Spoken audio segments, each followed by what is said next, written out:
নমস্কার বন্ধুরা, jobs in India YouTube channel থেকে আপনাদের জানাই স্বাগতম। আজকে 2022-এর টেট নিয়ে কিছু ইনফরমেশন আপনাদেরকে দিব। তার আগে একটাই রিকোয়েস্ট, আপনারা যারা নিউ হয়ে থাকবেন তারা চ্যানেলটাকে অবশ্যই সাবস্ক্রাইব করে নেবেন। Thank you. তো শুরু করা যায়। কোর্টের নির্দেশে 2022 সালের প্রাথমিক টেটের ভুল প্রশ্ন মামলায় কলকাতা বিশ্ববিদ্যালয়ের বিশেষজ্ঞ কমিটি নতুনভাবে তৈরি করতে নির্দেশ দিলেন কলকাতা হাইকোর্টের বিচারপতি বিশ্বজিৎ বসু। মামলায় অন্যতম আবেদনকারী বৈশাখী আইনজীবী ফিরদৌস শামীম জানান, কমিটির সদস্যদের নামের তালিকা বিশ্ববিদ্যালয়ের মুখ বন্ধ খামে জমা না দেওয়ায় গোপনীয়তা ক্ষুণ্ণ হয়েছে।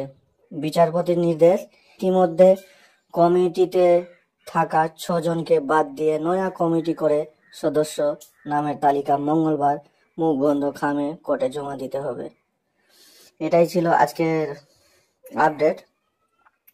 আর 2022-এর যে রেজাল্ট হয়েছিল তার তো মামলা চলছেই, কেস চলছেই। 24টা কোশ্চেন ভুল ছিল। এসব আরো পরের ভিডিওতে আমরা আলোচনা করব। এখন আপাতত এটাই।